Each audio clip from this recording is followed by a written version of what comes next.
Hello guys and welcome to the top 10 things I noticed whilst travelling in Israel. So, number one, expect pickles with every meal.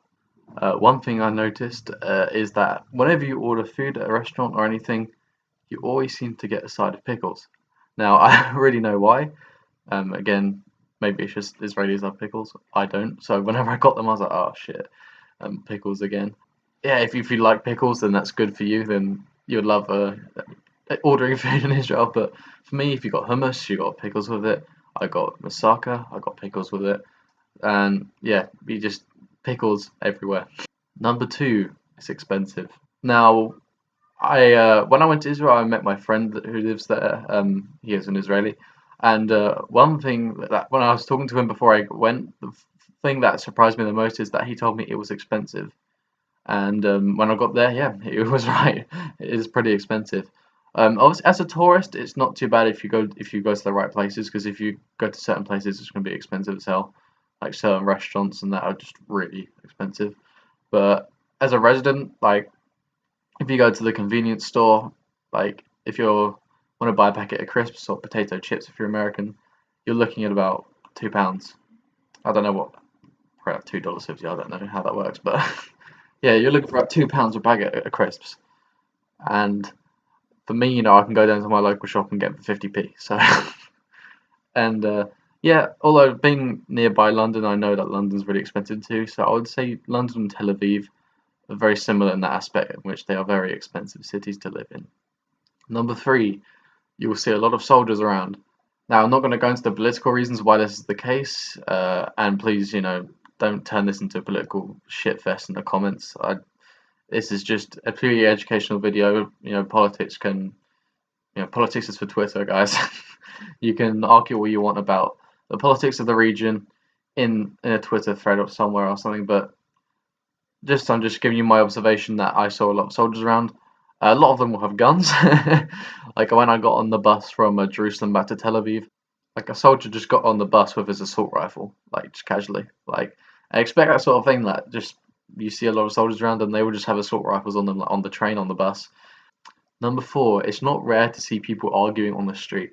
Now, if you didn't know, Israelis are a very fiery bunch of people. Not all of them. It's mostly like the older men that are a bit more fiery, like the 30, 40-year-old men. But yeah, it wasn't uncommon to see people shouting at each other just in the street. I remember when I got the bus from Tel Aviv to Jerusalem, my bus driver was shouting.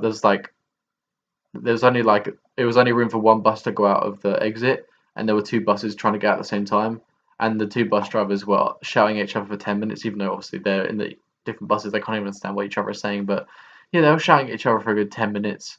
Whereas in this country you would have just been like, oh, that's a bit annoying, and then you just would have went out. But yeah, Israelis are a fairly fiery bunch of people who aren't afraid to speak their mind. Number five, really beautiful scenery. One thing about Tel Aviv is it's a very underrated beach city. The beaches in Tel Aviv are really nice. I'll put up a picture here of when I went to one. But yeah, the beaches in Tel Aviv are really nice. And if you take the journey from Tel Aviv to Jerusalem, the countryside is really beautiful as well. Jerusalem itself is sort of hilly, so there's a lot of nice like hill views. Um, and yeah, I would recommend if you're staying, I'll stay in Tel Aviv, and if you want to go to Jerusalem, get the bus from Tel Aviv to Jerusalem. It's only like an hour, and yeah, you'll see some really beautiful scenery on the way. Number six, it is an ethnically diverse country. Now, obviously, when you think of Israel, you just think of Jews. I don't blame you, but honestly, there's a lot of different people around, more than I expected. Obviously, there's Jews, but in Tel Aviv, actually in particular, there aren't really a lot of Orthodox Jews. I maybe only saw one or two, and I was there for like a week. Um, Mostly, it's Tel Aviv is more of a secular young place, so it's a lot of mixture of white, Arab, and black. Those are the three main people you'll see in Tel Aviv. Some Asian, like very rare that you see like other Asians apart from Jewish and Arab. But yeah, you see Jewish people, Muslims, non-religious people, and yeah, it's again when you think of Israel, you think of just Jews and people like that. But no, there's actually a lot more people living in Israel than you might think. Number seven, there are fresh pressed juice stalls everywhere, and this is a really good thing because it's really nice and it's really cheap. Like if you go to a market anywhere, there'll be loads of stalls where you can get fresh squeezed juice. Especially if you go to the old city in Jerusalem, like every row of like when you go in there, it's like basically just massive streets which are markets, and you will see so many of these fresh pressed juice stalls that you'll struggle to you know you'll struggle to like decide which one to go to because there are just so many. But I'll just recommend just trying to find the cheapest one. They're usually about between 5 to 10 shekels, usually about 5 shekels, which is about a pound, for some freshly squeezed juice. And it's really good. If you're someone who doesn't really like bits in their juice, I wouldn't recommend it. But honestly, because it's fresh, it's not that bad, the bits in it. And it's really refreshing. And I would definitely recommend it to anyone on a hot Israeli day. Number 8, if you're a tourist, the Shabbat sucks for you. Now, obviously, I know the significance of the Shabbat. It's a religious thing in the Jewish faith. I understand why they have it, but as a tourist, I'm gonna be honest, it sucks. From between Friday and Saturday, pretty much you're screwed if you want to do anything that isn't going out to a restaurant. Most like museums close, most activities close. So really, if you're in Israel maybe for like 1 or 2 weeks, basically you're just gonna have to submit to the fact that on Friday and Saturday you're gonna be very limited in what you can do. But again, I understand the significance. It's just part of their culture. You have to respect that.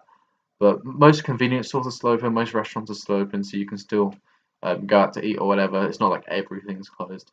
And also, again, there are still Muslims living in Israel, so they still open their things during the Sabbath.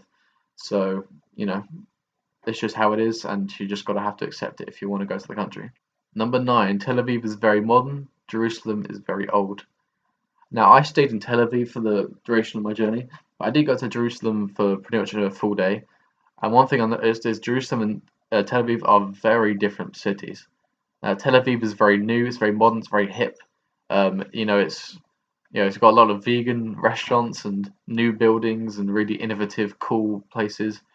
Whereas Jerusalem, it feels very old. A lot of old market streets, a lot more religious people in Jerusalem, obviously because that's where the religious sites are. So I'd say if you're visiting Israel, if you're visiting because you want to go to, if you prefer nightlife, if you prefer culture, and if you prefer just a more modern experience, I would recommend staying in Tel Aviv. If you're someone who wants to go for religious reasons, for historical reasons, then I'd recommend Jerusalem. Again, it just depends on what you want to do personally. I prefer Tel Aviv just because I feel like it had a better atmosphere, a better vibe. Jerusalem did feel a bit old, a bit stuffy. And number 10, the vast majority of people speak very good English. Whenever I tried to speak to someone in Israel, more like 99% of the time, I could speak to them pretty easily in English. It wasn't really a struggle. And again, if you're traveling, you don't really need to know any Hebrew, really, apart from the very basics. Just hello, excuse me, thanks. If you just know those phrases, then it just helps. It's just show respect to the local people and shows that you're actually trying to understand their culture. But I would say don't worry if you don't know any Hebrew or you can't read any Hebrew. Although you might pick it up a little bit if you stay for long enough. Like I now can read very few characters just from experience, just from being there for a week.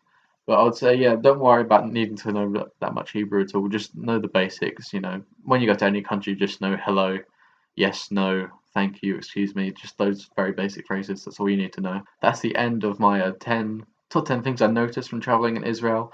I think I'm also planning on doing a top 10 tips for traveling in Israel, which might be a little bit similar to this video, but it's going to be a little bit different because this is just my observations. My next video is going to be just advice to try and help you when you travel the country. But anyway, thanks for watching. Please subscribe, follow me in my social media links below, and I'll see you in the next one.